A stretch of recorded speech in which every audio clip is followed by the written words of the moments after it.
Class में। और मैं मीनू माहेश्वरी, वही अपने चैप्टर के साथ जो हम लोग का बेटा चल रहा था, गद्य का बाल गोविंद भगत, यानी जो बाल गोविंद भगत। इससे पहले की क्लास में बेटा मैंने आपको जो पहली क्लास ली थी उसमें स्टोरी बताई थी बाल गोविंद भगत के बारे में। जो लेखक है रामवृक्ष बैनीपुरी, उन्होंने क्या बताया है उनके बारे में, तो आपको पूरी स्टोरी बताई थी सविस्तार। जो मेरी सेकंड क्लास थी उसमें मैंने बेटा आपको कुछ क्वेश्चन आंसर्स कराए थे चैप्टर से रिलेटेड। आज जो है बेटा हमारी क्लास, उसमें बेटा आगे की जो क्वेश्चंस हैं जो हमारे रह गए थे, तो रिमेन क्वेश्चंस तो वही है बेटा कि जो हमारे बचे हुए हैं रिमेनिंग क्वेश्चंस, उनको मैं कंटिन्यू करने जा रही हूँ। सब ध्यान से बेटा। अब इसमें क्योंकि बेटा आप लोगों को सब पता ही है, क्योंकि स्टोरी भी आप लोगों ने समझी है, अब तो काफी आपने क्वेश्चंस भी समझ लिए हैं, तो अब आपको बेटा पूरी तरह से पता भी होगा कि इसमें किसके बारे में बताया गया है, बाल गोविंद भगत के बारे में। और इसके जो लेखक है कौन है, रामवृक्ष बैनीपुरी। तो रामवृक्ष बैनीपुरी ने बाल गोविंद भगत के बारे में, उनके व्यक्तित्व के बारे में, पहनावे के बारे में, वेशभूषा के बारे में, चरित्र के बारे में, है ना, सब कुछ वर्णन किया है। किसने, बाल गोविंद भगत ने के बारे में किसने किया है, रामवृक्ष बैनीपुरी ने। तो ये जो है पार्ट जिसमें बाल गोविंद भगत के विलक्षण चरित्र को दर्शाया गया है, अंकित किया गया है, उसकी एक सजीव झांकी प्रस्तुत की गई है। उसके अलावा ग्रामीण परिवेश का भी इसमें चित्रण है। उसके अलावा बेटा कि बाल गोविंद भगत के माध्यम से उन्होंने जो समाज में फैली हुई थी, क्या थी बेटा, सामाजिक प्रचलित मान्यताएं, उसके ऊपर भी तीखा प्रहार किया है। जो रूढ़िवादिता फैली हुई थी समाज में, उस पर भी तीखा प्रहार किया है बाल गोविंद भगत को माध्यम बनाकर लेखक ने। और बाल गोविंद भगत जो कि क्या थे बेटा, मानवता के प्रतीक थे, लोक संस्कृति के प्रतीक थे और सामूहिक चेतना के प्रतीक थे। और जो क्या थे बेटा कि भले ही पहनावे से साधु थे, है ना, लेकिन उसके बावजूद जो क्या थे, जो परंपरागत सन्यासी, उससे अलग हट करते कौन थे, बाल गोविंद भगत, है ना। गृहस्थ थे, खेती बाड़ी करते थे। कौन, बाल गोविंद भगत अपने कर्तव्य का उचित निर्वहन करते थे, नियम धर्म का पालन करने वाले थे, हमेशा प्रसन्न रहने वाले थे, संगीत के प्रति प्रेम था, कबीर के प्रति उनमें अगाध श्रद्धा थी। अगाध मीन्स बहुत अधिक श्रद्धा थी। किसमें थी, बाल गोविंद भगत में। उनके अंदर एक आत्मविश्वास था, है ना, जो उनमें कूट कूट कर भरा हुआ था आत्मविश्वास। साथ साथ उनमें संतोष भी था, यानी उनके अंदर सेटिस्फेक्शन था। यानी हम कह सकते हैं कि जितने भी थे साधु के गुण, यानी साधु की हर एक परिभाषा में वो खरे उतरते थे। कौन, बाल गोविंद भगत। तो ऐसे चरित्र को दर्शाया है जो हमारे लेखक रामवृक्ष बैनीपुरी जी ने। क्लियर है बेटा। अब हम अपने चलते हैं बेटा क्वेश्चन आंसर की ओर। इससे पहले की क्लास में हमारे 7 क्वेश्चंस हो गए थे। आज जो हम कंटिन्यू करने जा रहे हैं क्वेश्चन नंबर अपना 8। क्लियर है बेटा कि धान की रोपाई के समय समूचे माहौल को भगत की स्वर लहरियां किस तरह चमत्कृत कर देती थी, उस माहौल का शब्द चित्र प्रस्तुत कीजिए। बेटा क्वेश्चन बहुत ध्यान से सुनेंगे सब, तभी बेटा आंसर भी दे पाएंगे। कि धान की रोपाई के समय, रोपाई यानी जो बीज लगाना, धान की जो रोपाई, उस समय समूचे माहौल को भगत की स्वर लहरियां किस तरह चमत्कृत कर देती थी, उस माहौल का शब्द चित्र प्रस्तुत कीजिए। जब धान की रोपाई हो रही होती थी तो बेटा जो गांव के लोग, वो सब अधिकांश लोग खेतों में ही दिखाई देते थे। जैसे आप लोग जो लोग गांव से जुड़े हैं, ग्रामीण परिवेश से जुड़े हुए हैं, तो वो इस बात को जानते होंगे बेटा कि जब धान की रोपाई होती है या फसल कट रही होती है, तो जो खेत में है, जो गांव के लोग होते हैं, अधिकांश लोग खेत में ही दिखाई देते हैं। तो ऐसे ही क्या था कि धान की रोपाई, क्योंकि मैंने इसमें बताया ना आपको कि ग्रामीण परिवेश का भी बड़ा सजीव चित्र अंकित किया है ना, बड़ा ही सजीव चित्र प्रस्तुत किया है। किसने किया है, रामवृक्ष बैनीपुरी जी ने। तो अब बेटा क्या था कि जब धान की रोपाई हो रही होती थी, अधिकांश लोग खेतों में दिखाई देना, चाहे वो स्त्री हो, चाहे पुरुष हो, चाहे बच्चे हो, सभी लोग कहाँ दिखाई देते थे, खेतों में। तो जब क्या होती थी धान की रोपाई, तो उस समय उनका जो कीचड़ से शरण भरा हुआ जो लता हुआ शरीर होता था, है ना, लथपथ, तो उसमें भी वो क्या करते थे बेटा, उसी मस्ती के साथ कबीर के पद को गाना, खंजड़ी बजाना। तो जो भी होते थे बेटा, जो गांव की स्त्रियां जो मेड़ों पर काम कर रही होती थी, है ना, जो मेड़ पर स्त्रियां काम कर रही होती थी, तो सबके हाथ क्या है, क्रम में, अलग से क्रम में चलने लगते थे, है ना। उनके भी मुंह क्या है बेटा, गुनगुनाने लगते थे। इसके अलावा जो कलेवर लाई हुई स्त्रियां होती थी, कलेवर कहते हैं बेटा गांव में जो सुबह का नाश्ता होता है, पराठे सब्जी का जो नाश्ता, वो कहलाता है कलेवर, है ना। हम लोग ब्रेकफास्ट बोलते हैं ना जिसे, वो क्या होता है उनका, कलेवर, यानी पराठे सब्जी का, जिसे हम ब्रेकफास्ट बोलते हैं, ठीक है ना बेटा। तो वो क्या है, कलेवर, जो गांव की स्त्रियां लेकर आई हुई होती थी, वो भी क्या है बेटा, मस्ती में झूमने लगना। उसके अलावा जो बच्चे वहां पर खेल कूद कर रहे होते थे, वो भी मस्ती में झूमने लगना। जो पुरुष होते थे बेटा, जो रोपाई कर रहे होते थे, उनके हाथ भी क्या है बेटा, एक अलग क्रम से चलना। और उसके अलावा क्या था बेटा, कि जो हलवाए वगैरह, चरवाहे जो हल चला रहे होते थे, चरवाहे जो पशुओं को चला रहे होते थे, वो भी मस्ती में झूमना, यानी उनके हाथ पैर थिरकने लगते थे तेजी से, यानी समुचित वातावरण क्या हो जाता था, एक कला उल्लास में हो जाता था, एक संगीत में हो जाता था, सब मंत्र मुग्ध हो जाते थे। जो वातावरण था वो क्या था, जो किसका कर देता था, बाल गोविंद भगत का, कि जब वो मस्ती में झूमने लगते थे, गाने लगते थे, खंजड़ी बजाने लगते थे, सारा माहौल कैसा हो जाता था, संगीत में हो जाता था, सब मस्ती में झूमने लगते थे, काम करने लगते थे, है ना, चाहे वो स्त्री हो, चाहे पुरुष हो, चाहे बच्चे हो। तो ये है बेटा हमारा कि उस माहौल का शब्द चित्र प्रस्तुत करना है, तो वो आपको बताना है कि धान की रोपाई के समय, क्योंकि अधिकांश लोग क्या है बेटा, खेतों पर दिखाई देना, तो जो पुरुष होते थे वो भी मस्ती में काम करने लगना। जब क्या करते थे, बाल गोविंद भगत खंजड़ी बजाने लगते थे और मस्ती में गाने लगते थे, झूमने लगते थे, कबीर के पद गाने लगते थे। तो उस समय में क्या होते थे, जो पुरुष होते थे बेटा, जो रोपाई कर रहे होते थे, है ना, वो भी मस्ती में झूमने लगते थे, काम करने लगते थे, उनके भी हाथ एक अलग क्रम में चलने लगते थे। उसके अलावा कि जो हलवाए होते थे, चरवाहे होते थे, वो भी क्या करने लगते थे, तेजी से उनके हाथ चलने लगते थे।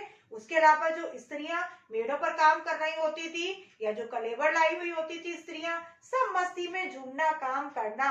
उसके अलावा जो बच्चे खेलकूद कर रहे होते थे, मस्ती में झूमना, यानी पूरा वातावरण जो हो जाता था, कैसा हो जाता था, एक माहौल संगीत में, सब मंत्र मुग्ध हो जाते थे। पूरा वातावरण कैसा होता था, झंकृत हो जाता था, चमत्कृत हो जाता था। किससे हो जाता था, कि उनकी स्वर लहरियों से, किसकी, बाल गोविंद भगत की। क्लियर है बेटा। अब बेटा आगे हमारा कि पाठ के आधार पर बताएं कि बाल गोविंद भगत की कबीर पर श्रद्धा किन किन रूपों में प्रकट हुई है। आपको पाठ पे आधार पर, जब आपने स्टोरी सुनी बेटा, पढ़ी होगी, तो आपको कैसे कह सकते हैं कि उनकी किसमें कबीर के प्रति श्रद्धा थी, किसकी थी, बाल गोविंद भगत की, यानी वो किस किस रूप में प्रकट हुई है, कि आपको ये बताना है इस क्वेश्चन के अंतर्गत। तो बेटा सबसे पहले तो कि क्या थे वे, कबीर को क्या मानते थे, अपना साहब, कबीर के विचारों से प्रेरित होना, उनको अपना प्रेरणा स्रोत मानना। तो कबीर के विचारों से प्रेरित थे। और क्या थे बेटा, कि कबीर के पद को गाना, मस्ती में झूमना। उसके अलावा क्या है बेटा, कि दूसरा, कबीर को साहब मानना। जब फसल पक जाती थी, सबसे पहले कहाँ ले जाते थे, कबीर मठ में, जो वहां से प्रसाद के रूप में मिलती थी, उसी से ही अपने परिवार का भरण पोषण करते थे। उसके अलावा कबीर की तरह ही आत्मा को परमात्मा का अंश मानना। तभी तो उन्होंने क्या कहा था, कि आज उत्सव मनाने का समय है। क्यों, क्योंकि आज तो आत्मा क्या है, परमात्मा से मिल गई है। उसके अलावा क्या था बेटा, कि कबीर के समाज ने ही उन्होंने जो सामाजिक रूढ़ियां, जो समाज में प्रचलित मान्यताएं, उनका विरोध करना, यानी पतोहू के हाथों अंतिम संस्कार कराना, उसके अलावा बेटे का अंतिम संस्कार कराना, उसके अलावा उसके पुनर्विवाह की बात रखना। तो ये सारी बातें बेटा क्या है, कि हमें पता लगता है इससे। और कबीर की तरह ही क्या मानते थे, कर्म को ही ईश्वर की सच्ची पूजा। और कबीर की तरह ही उनका पहनावा भी था। जैसे कबीर पहनते थे पहनावा कम वस्त्र, है ना, माला तुलसी की, माथे पर रामानंदी तिलक, उसी तरह से उनका पहनावा भी था। किसका था, बाल गोविंद भगत का। तो इस आधार पर हम कह सकते हैं कि वो बाल गोविंद भगत की कबीर पर अगाध श्रद्धा इन इन रूपों में प्रकट हुई है। क्लियर है बेटा कि सबसे पहले क्या है बेटा कि कबीर के से प्रेरित होना, उनके पदों को गाना मस्ती के साथ, कबीर को अपना साहब मानना। जब फसल पक जाती थी तो सबसे पहले उसे घर न लाकर कबीर मठ में पहुंचाते थे, जो वहां से प्रसाद रूप में मिलता था उसी से ही अपने परिवार का भरण पोषण करते थे। उसके अलावा आत्मा को परमात्मा का अंश मानना।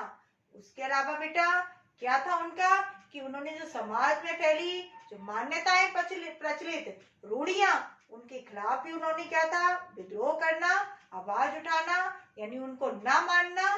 तो ये क्या था सारा, जैसे उन्होंने क्या किया था, पतोहू के हाथ अपने पुत्र का अंतिम संस्कार, उसके अलावा पतोहू के पुनर्विवाह की बात करना।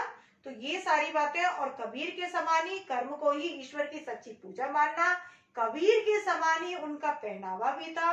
तो हम कह सकते हैं कि इस तरह से उनकी श्रद्धा प्रकट हुई है, किसके प्रति, कबीर के प्रति। क्लियर है बेटा। अब हमारा बेटा नेक्स्ट क्वेश्चन है कि आपकी दृष्टि में भगत की कबीर पर अगाध श्रद्धा के क्या कारण रहे होंगे। बेटा यहाँ जो क्वेश्चन था वो ये पूछा गया था किन किन रूपों में प्रकट हुई है। यहाँ जो क्वेश्चन है कि आपकी दृष्टि में भगत की कबीर पर अगाध श्रद्धा के क्या कारण रहे होंगे। अगाध कहते हैं बेटा बहुत अधिक, यानी अत्यधिक श्रद्धा के क्या कारण रहे होंगे, कि अत्यधिक श्रद्धा कि क्या कारण, क्या रीजन, किस कारण से उनकी कबीर के प्रति श्रद्धा थी। अब बेटा इसमें सबसे पहली बात तो बेटा ये है कि भाई कबीर के विचारों से, कबीर के आचरण से प्रभावित रहे होंगे, है ना, उनके पहनावे से प्रभावित रहे होंगे। अब एक बात इसमें बेटा ये भी कही जा सकती है कि हो सकता है कि कबीर के समान ही धर्म जाति वर्ग को लेकर ये उपेक्षित रहे हो, क्योंकि बेटा हम देखते हैं ना तभी उसको महसूस करते हैं ना कि जब हमारे साथ हो रहा होता है तो हो सकता है कि जिस तरह से कबीर, क्योंकि कबीर को जिसने जन्म दिया था उसने क्या किया था, नदी में बहा दिया था। नीरू और नीमा नाम के जुलाहे ने उनका परवरिश की थी, किसकी की थी, कबीरदास की। तो वैसे ही हो सकता है कि हो सकता है ये भी, क्योंकि आपको अपनी दृष्टि से बताना है, सोचकर अपने दिमाग से बताना है, तो आप कह सकते हो कि हो सकता है कि कबीर के समान ही वो धर्म जाति वर्ग को लेकर उपेक्षित रहे हो, उनको तिरस्कार मिला हो समाज से। दूसरा आप कह सकते हो कि कबीर के आचरण से, व्यवहार से, चरित्र से वो प्रभावित रहे होंगे। तीसरा आप कह सकते हो कि भाई कबीर के पहनावे से भी वो क्या हुए होंगे, प्रभावित रहे होंगे। तो इस कारण से उनका कबीर में श्रद्धा रही होगी। भाई हम बेटा किसी को अपना प्रेरणा स्रोत क्यों बनाते हैं, क्योंकि हम उसके आचरण से, उसके व्यवहार से, उसके उठने बैठने से, उसके तौर तरीके से क्या होते हैं, प्रभावित होते हैं, है ना, तभी तो हम उसको क्या बनाते हैं, अपना प्रेरणा स्रोत। तो उन्होंने भी क्यों बनाया होगा, क्यों श्रद्धा होगी उनके मन में, क्यों सम्मान होगा, क्यों रिस्पेक्ट होगा, क्योंकि वो उनके आचरण से, उनके व्यवहार से अत्यधिक प्रभावित रहे होंगे, बहुत अधिक प्रेरित रहे होंगे, इस कारण उनकी कबीर के प्रति श्रद्धा रही होगी। क्लियर है बेटा।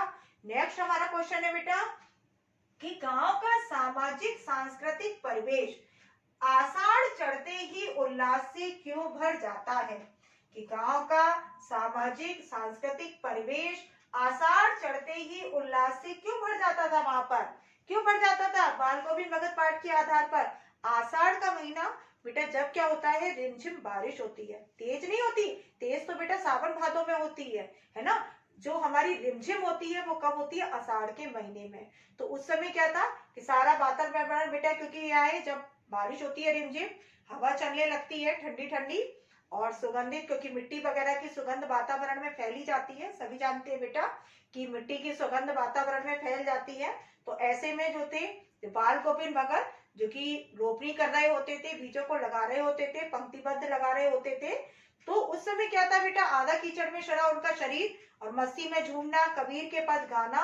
और जब मस्ती में झूमने लगते थे, खंजड़ी बजाने लगते थे, तो क्या थी, गांव की जो स्त्रियां, क्योंकि रोपाई के समय क्या था, आषाढ़ के समय जब रोपाई हो रही होती थी, तो मैंने आपको बताया था ना कि अधिकांश लोग गांव में ही, मतलब खेत में ही दिखाई देने लगते थे जो गांव के लोग, है ना, ऐसा होता भी है ना बेटा। तो गांव की जो स्त्रियां जो मेड़ों पर काम कर रही होती थी, सबके हाथ तेजी से थिरकने लगना, उसके अलावा क्या है बेटा, जो कलेवर लेकर आई हुई होती थी स्त्रियां, वो भी मस्ती में झूमने लगती थी। जो बच्चे वहां पर खेलकूद कर रहे होते थे, मस्ती में झूमना। और जो पुरुष हमारे क्या कर रहे होते थे, धान की रोपाई यानी जो बीज पंक्तिबद्ध लगा रहे होते थे, उनके भी हाथ एक अलग क्रम में अपने चलने लगते थे, मस्ती में चलने लगते थे, मुंह गुनगुनाने लगते थे उनके बेटा।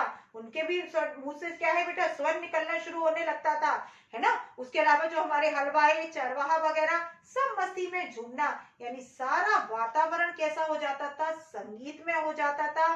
वो क्या करता था कि भगत की स्वर लहरियां, यानी जब वो संगीत में झूमने लगते थे, मस्ती में झूमने लगते थे, खंजड़ी बजाने लगते थे, सारा माहौल कैसा हो जाता था, चमत्कृत हो जाता था।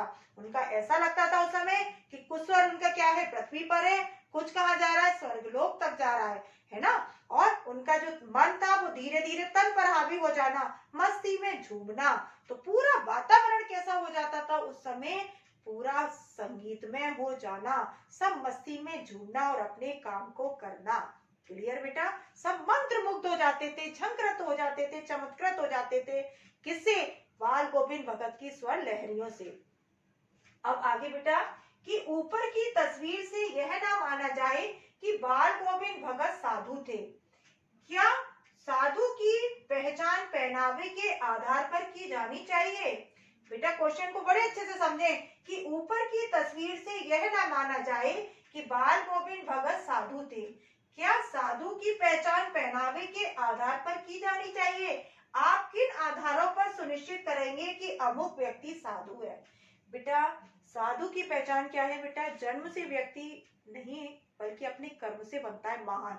ये बेटा हर कोई जानता है ना। आपने ऊंचे जन्म कुल में जन्म ले लिया, आपके कर्म अच्छे नहीं है तो आप ऊंचे नहीं कहे जाएंगे, है ना। इसके विपरीत आपने क्या है बेटा, नीचे कुल में जन्म लिया है, आपके कर्म अच्छे हैं, आप निश्चित रूप से महान कहे जाएंगे। जिसका उदाहरण हमारे सामने भीमराव अंबेडकर। अंबेडकर क्या थे, निम्न कुल में जन्म लिया था लेकिन अपने कर्म से क्या है, महान बने। कौन? भीमराव अंबेडकर।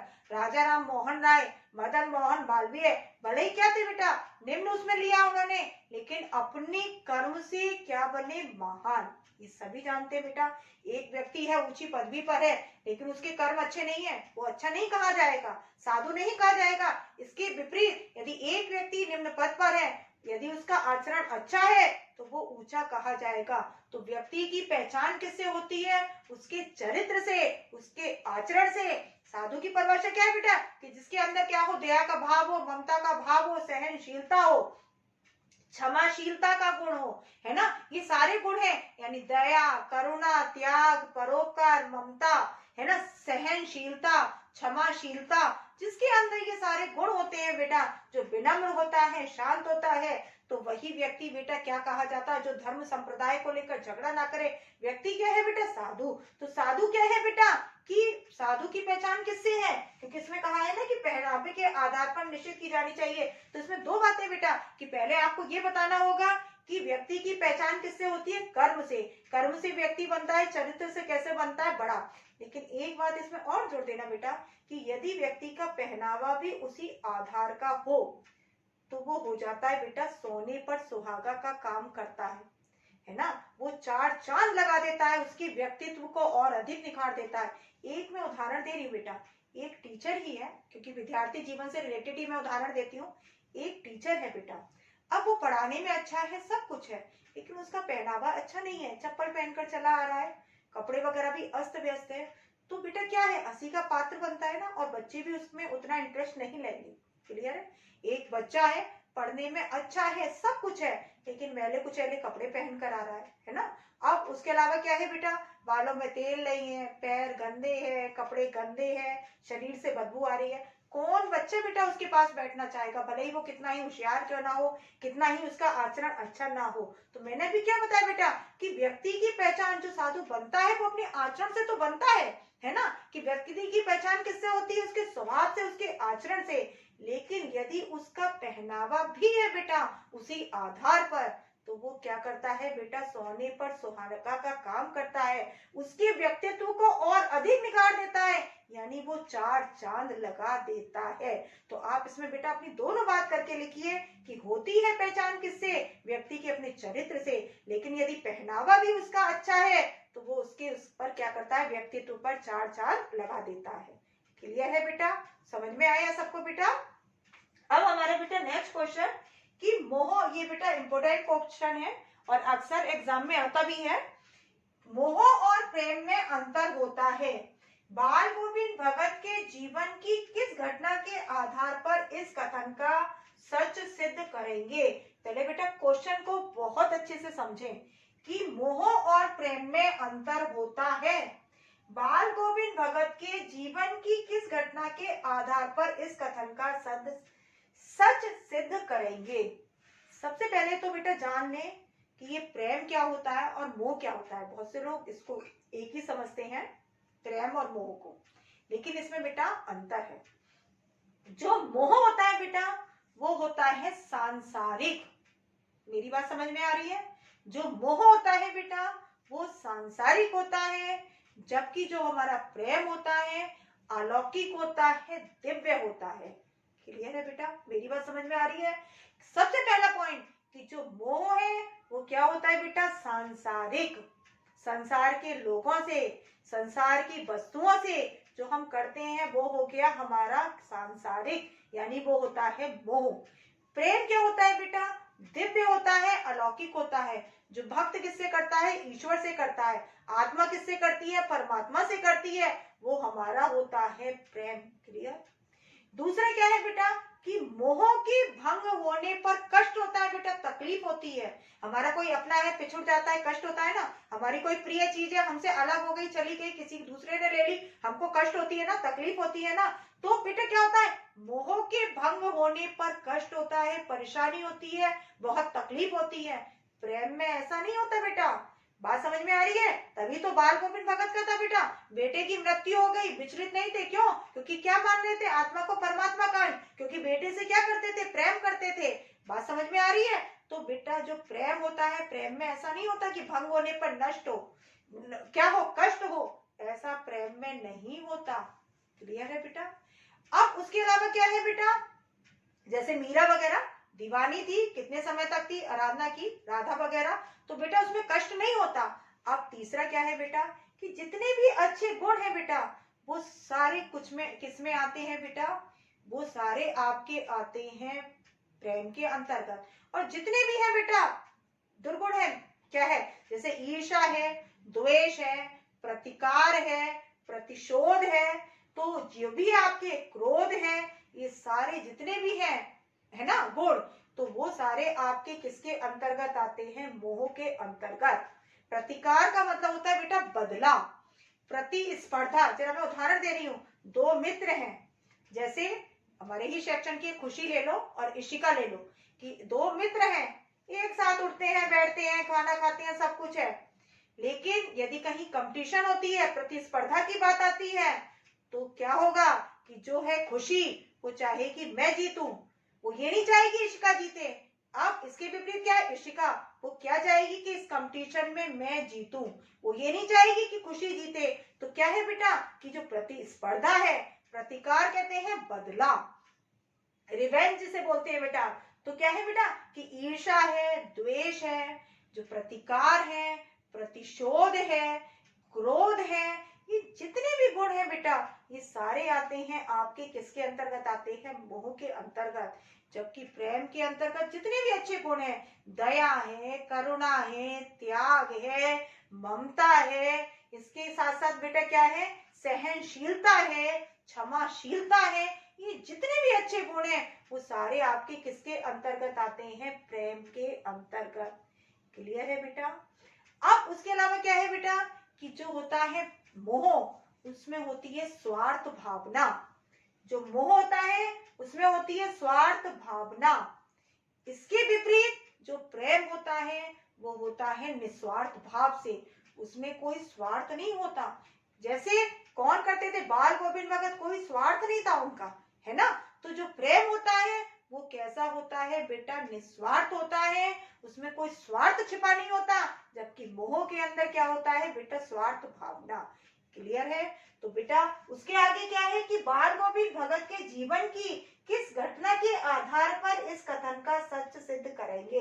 अब आपको घटना बतानी होगी कि जब उनके बेटे की मृत्यु हो गई, वो विचलित नहीं हुए, दुखी नहीं हुए और लोगों की तरह से। क्यों? क्योंकि वो अपने बेटे से क्या करते थे? मोह नहीं करते थे, प्रेम करते थे। तभी तो उन्होंने क्या कहा कि आज आत्मा किससे मिल गई है? परमात्मा से। आज तो समय कौन सा है? उत्सव मनाने का। इसके अलावा कि जब उसका क्या हो गया, श्राद्ध वगैरह सारा काम हो गया, उन्होंने पतोहू के भाई को बुलाया और दूसरे विवाह की बात की, उन्होंने उसको भेजना चाहा। यदि वो चाहते तो पतोहू को अपने पास रखते, वे उनकी सेवा करती, देखभाल करती, उनका सहारा बनती। उन्होंने ऐसा नहीं किया क्योंकि वो अपने पतोहू से भी क्या करते थे? प्रेम करते थे, मोह नहीं करते थे। तो आपको बताना है कि इस घटना के आधार पर सच सिद्ध करें कि बाल गोविंद भगत के जीवन की किस घटना के आधार पर इस कथन का सच सिद्ध करेंगे। तो आपको ये बताना है, इस घटना के आधार पर कह सकते हैं कि वो अपने बेटे से और अपने पतोहू से मोह नहीं करते थे, बल्कि क्या करते थे? प्रेम करते थे। क्लियर है बेटा? तो फिर से समझ लें, ये इंपॉर्टेंट क्वेश्चन है बेटा कि क्या है कि जो होता है सबसे पहले मोह सांसारिक होता है।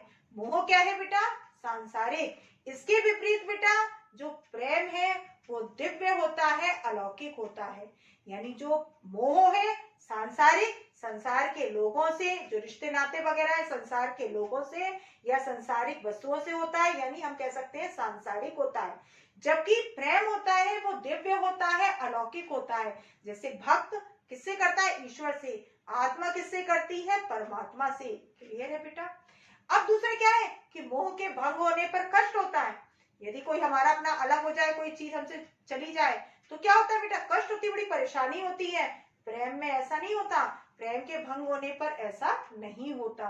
तीसरा क्या है कि बेटा जितने भी हैं बुरे यानी दुर्गुण, वो सारे आते हैं। दुर्गुण आपके आते हैं किसके अंतर्गत? आते हैं मोह के अंतर्गत। ईर्ष्या, द्वेष, प्रतिकार, प्रतिशोध, क्रोध आदि जितने भी दुर्गुण हैं वो सारे आपके किसके अंतर्गत आते हैं? मोह के अंतर्गत। इसके अलावा जितने भी सद्गुण हैं, सद माने अच्छे, दुर्गुण कहते हैं बेटा खराब गुण, और जो सद्गुण होता है, सद मीन्स अच्छा और गुण माने गुण, जितने भी अच्छे गुण हैं वो सारे आपके बेटा किसके अंतर्गत आते हैं? प्रेम के अंतर्गत। जैसे त्याग है, करुणा है, दया है, बलिदान है, परोपकार भाव है ना?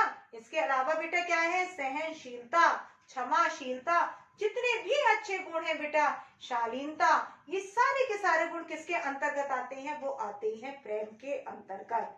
क्लियर? अब क्या है कि जो हमारा मोह होता है उसमें होती है स्वार्थ भावना, स्वार्थ से भरा होता है, स्वार्थ से परिपूर्ण होता है। जबकि जो हमारा प्रेम है वो निस्वार्थ भाव होता है, उसमें स्वार्थ भावना नहीं होती, स्वार्थ भावना से परे रहता है। वो हमारा क्या होता है? प्रेम। अब आपको बताना होगा कि बाल गोविंद भगत जब बेटे की मृत्यु हो जाती है विचलित नहीं हुए, बल्कि क्या थे? उसको उल्लास का समय बताया उन्होंने, यानी आत्मा को किसका अंश बताया? परमात्मा का। दूसरा क्या है बेटा कि जब उनके अंतिम संस्कार वगैरह सब कुछ हो गया, श्राद्ध का भी होगी अवधि पूरी, उन्होंने क्या करा? पतोहू को दूसरे विवाह की बात रखी है ना, उसको अपने से उसको भेजना चाहा अपने भाई के साथ। तो इस आधार पर हम क्या कह सकते हैं कि वो अपने पुत्र से, अपनी पतोहू से क्या करते थे? प्रेम करते थे, मोह नहीं करते थे। तभी तो उन्होंने क्या करा? उसको भेजने की बात कही। क्लियर है बेटा? तो ये है हमारे क्वेश्चन आंसर बेटा इस तरह की, क्योंकि यदि आपने चैप्टर अच्छे से समझा है तो कहीं से भी कोई भी क्वेश्चन आ जाए बेटा, कहीं कोई दिक्कत नहीं है। आप लोगों ने देखा ही होगा, ये जिसने स्टोरी समझी होगी वो सारे क्वेश्चन खुद से भी देने की कोशिश कर पा रहा होगा। तो बेटा इन्हीं क्वेश्चन को आप बार बार देखें, करें और कॉपी पर कंप्लीट करें। और हमारा ये चैप्टर बेटा आज यहीं पर होता है एंड। तो जब हम बेटा आएंगे अपनी नेक्स्ट क्लास में नेक्स्ट चैप्टर के लिए के साथ, तब तक के लिए बाय, टेक केयर बेटा, सब अपना बहुत बहुत ध्यान रखना।